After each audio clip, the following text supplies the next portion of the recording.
Roy Lee wiggled his eyebrows, a leer on his face. I got a car and it's got a back seat. I'm your driver anytime you want.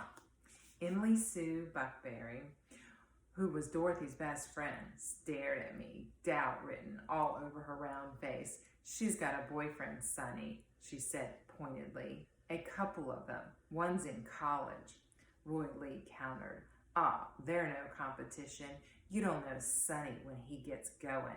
He's all action in the back seat. My face flushed as Roy Lee's bragging. I'd never actually been with a girl in the back seat or anywhere else.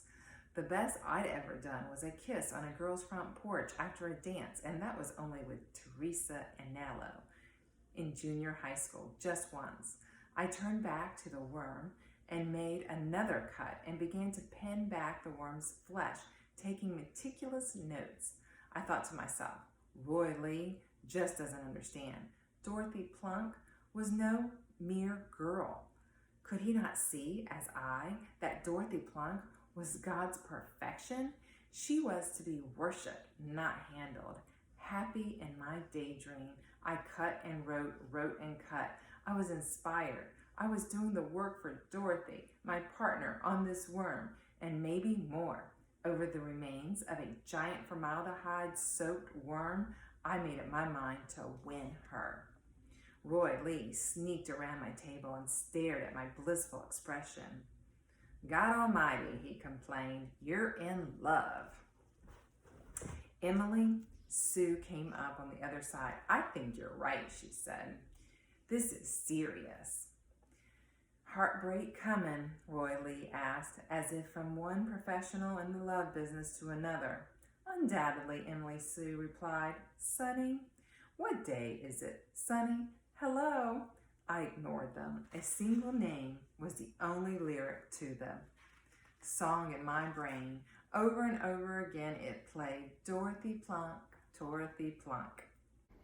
The big store steps was a favorite place for off-shift miners to lounge about, chew tobacco, and gossip. When a topic, especially one that happened outside Coalwood and also didn't involve mining or football, reached the steps, you knew it was important. Sputnik made it by mid-week after its launch. I was going inside the store to buy a bottle of pop when I heard one of the miners on the steps say, we ought to just shoot that damn Sputniker down. There was a pause while the men all thoughtfully spat tobacco juice into their paper cups, and then one of them said, well, I'll tell you who we ought to shoot. Makes me madder than fire. He pronounced the word as if it rhymed with tar. Them damned people up in Charleston who's trying to cheat Big Creek out of the state champs. I'd like to warp them upside the head. This got even a louder affirmation from the assembly, followed by some truly hearty spitting. Only coal mining was more important in Coalwood than high school football. Sputnik and anything else was going to always come in a distant third.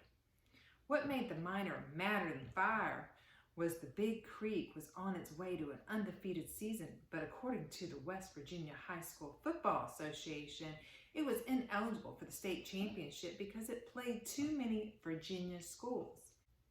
On the man-trip cars into the mine, at the company stores, and even in church, this was a topic of endless discussion and debate. Big Creek kept winning, and the people in charge of high school football up in Charleston kept saying it didn't matter. There was no way we were going to be state champs. It didn't take much of a genius to see there was some kind of trouble ahead. As it turned out, it was my dad who ended up causing the trouble. Brother Jim was a fury on the football field. He played tackle on offense and linebacker on defense, and opposing quarterbacks ran from him like scared rabbits. He could hit like a locomotive and was a devastating blocker. At the time, a player as good as Jim was accorded nearly the same celebrity status across Big Creek District as Johnny Unitas and Bart Starr in the outside world. My father, utterly thrilled by Jim's gridiron prowess, was elected as president of the Big Creek Football Fathers Association. I was watching television in the living room one night when Mom suggested to Dad, after he had spent some minutes on the mine phone, which we called the black phone, boasting about Jim to one of his foremen that it might be a good thing if he bragged on me every once in a while. Even though he knew I was in the same room, Dad thought for a moment and then wondered aloud, quite honestly, what about? I'm sure I didn't know either. I had no proclivity for football whatsoever. For one thing, I was terribly nearsighted. When I was in the 3rd grade, Doc Lassiter came up to the school with an eye chart, and all the children in my class were put in a line to read it. Our mothers, alerted by the school, were also there. I had most of the letters memorized by the time it was my turn, but Doc fooled me by putting up another chart. All I could see was the grayish blur. Doc gently told me to walk ahead until I could see the top letter. I walked forward until my nose nearly touched the wall. E, I announced proudly while Mom sobbed and the other mothers comforted her. I tried out for the team at Coldwood Junior High for 3 straight years, but there was no way I was ever going to be anything more than a tackle dummy. Sonny's small, Coach Tom Morgan told my Uncle Clarence at practice one day, but he makes up for it by being slow. Everybody on the sidelines got a good laugh over that one. Quitting, however, never entered my mind. My mother would have dragged me right back to practice. It was one of her rules. If you start something, you've got to finish it. When I went to Big Creek, Coach Merrill Gaynor, the winningest coach in Southern West Virginia history, took one look at me lost inside the practice gear and ordered me off his football field. I joined Big Creek's marching band as a drummer. Mom said she liked my uniform. Dad had no comment. Jim was mortified enough to complain about it at the supper table. While simultaneously chewing 2 huge spoonfuls of mashed potatoes, he explained the general lack of masculinity of boys who played in the band. Boys don't play on a team gonna be chicken. Boys play in a band gonna be real chicken. Jim worked for a little while, more on the potatoes, swallowed, and then noted, "My brother's a sister." "Well, my brother's an idiot," I responded reasonably and, to my way of thinking, objectively. "If you 2 boys can't say anything nice at the table," Mom said, with an utter lack of passion, "I'd just as soon as you say nothing at all." Jim's words had stung, but I shut up. I couldn't understand what all the interest in football was anyway, and especially why the football boys were considered heroes. They were out on a field with a referee who made sure everybody followed all the rules, and the players wore pads on their shoulders and hips and thighs and knees and helmets on their heads. What was heroic about lining up and following the rules and wearing a bunch of stuff that was going to keep you from getting hurt? I just never could understand it. Dad remained silent at the table, but I noticed he and Jim exchanged a look of what I took to be agreement about the shame of being in the band. I looked over at Mom for support, but she was looking through the window behind me. I suppose there were birds at her feeder. I thought to myself, I like the uniform, and I like playing the snare drum. And Dorothy Plunk's in the band too. That last thought made me give Jim a smug look that confused him no end. All that fall, the Welch Daily News and the Bluefield Daily Telegraph were filled with stories of our American scientists and engineers at Cape Canaveral in Florida, desperately working to catch up with the Russians. It was as if the science fiction I had read all my life were coming true. Gradually, I became fascinated by the whole thing. I read every article I could find about the men at the Cape and kept myself pinned to the television set for the latest on what they were doing. I began to hear about one particular rocket scientist named Dr. Werner von Braun. His very name was exotic and exciting.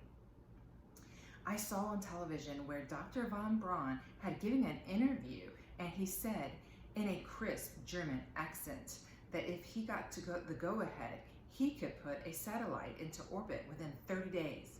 The newspapers said he'd have to wait, that the program called Vanguard would get the first chance.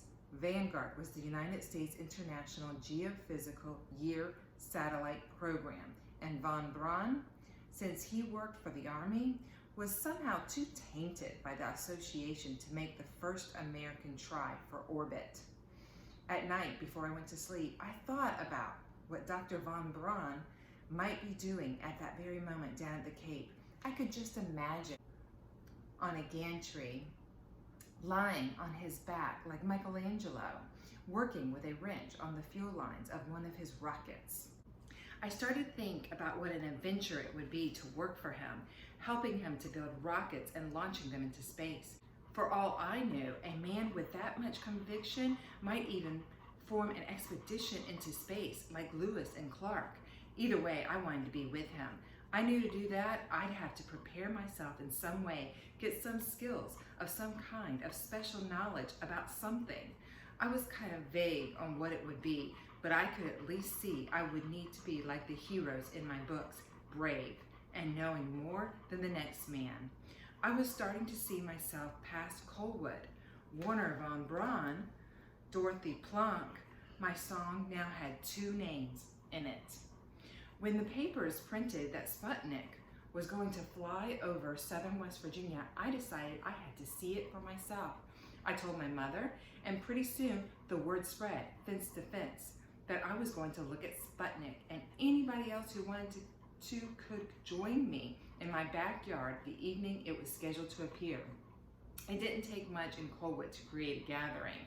On the appointed night, Mom joined me in the backyard, and then other women arrived and a few small children. Roy, Lee, Sherman, and Odell were there too. The ladies clustered around Mom, and she held court. Since Dad was who he was, she could always be counted on to know the latest on what the company was planning, on which foreman was up and which was down. Watching her, I couldn't help but be proud at how pretty she was. Later in life, looking back on those days, I realized she was more than pretty. Mom was beautiful.